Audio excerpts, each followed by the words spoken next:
ये जानते हैं इंडिया के ईरान से रिलेशन क्यों इम्पोर्टेंट है। सबसे पहला है Chabahar port. Strategic master stroke है ये।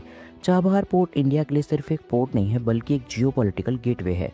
इसके through India Afghanistan and central Asia तक डायरेक्टली ट्रेड कर सकता है। पाकिस्तान के लैंड रूट को बाईपास करने का ऑप्शन मिलता है।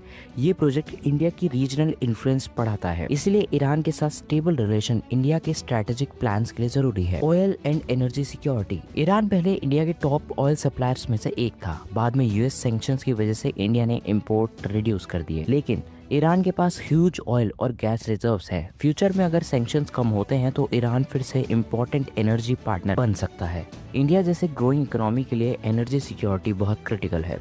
Strategic location. Iran middle east की की कंट्री है। पर्शियन गल्फ के पास लोकेशन है। मेजर ऑयल शिपिंग रूट्स के करीब है। वेस्ट एशिया और सेंट्रल एशिया के बीच एक कनेक्शन पॉइंट है। इंडिया की ट्रेड, शिपिंग और सिक्योरिटी इंटरेस्ट के लिए ये लोकेशन बहुत इंपॉर्टेंट है। लेकिन चैलेंजेस क्या है? इंडिया का स्ट्रॉन्ग रिलेशन सिर्फ ईरान के साथ नहीं है, इसराइल के साथ भी है। जैसे डिफेंस टेक्नोलॉजी और वेपन्स का major supplier. Intelligence cooperation strong है हमारी इसराइल के साथ।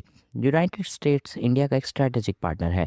टेक्नोलॉजी, डिफेंस, ट्रेड और जियोपॉलिटिकल में इंपॉर्टेंट रोल प्ले करता है। Gulf countries, Saudi Arabia, UAE जैसी कंट्रीज में लाखों इंडियन वर्कर्स हैं। इंडिया के लिए रेमिटेंसेस और ऑयल सप्लाई का मेजर सोर्स गल्फ कंट्रीज हैं। अगर इंडिया ओपनली ईरान की साइड लेगा तो इसराइल के साथ डिफेंस टाइज इफेक्ट हो सकते हैं। यूएस के साथ स्ट्रेटेजिक पार्टनरशिप पर प्रेशर आ सकता है। गल्फ कंट्रीज के साथ इकोनॉमिक रिलेशनशिप इम्पैक्ट हो सकता है।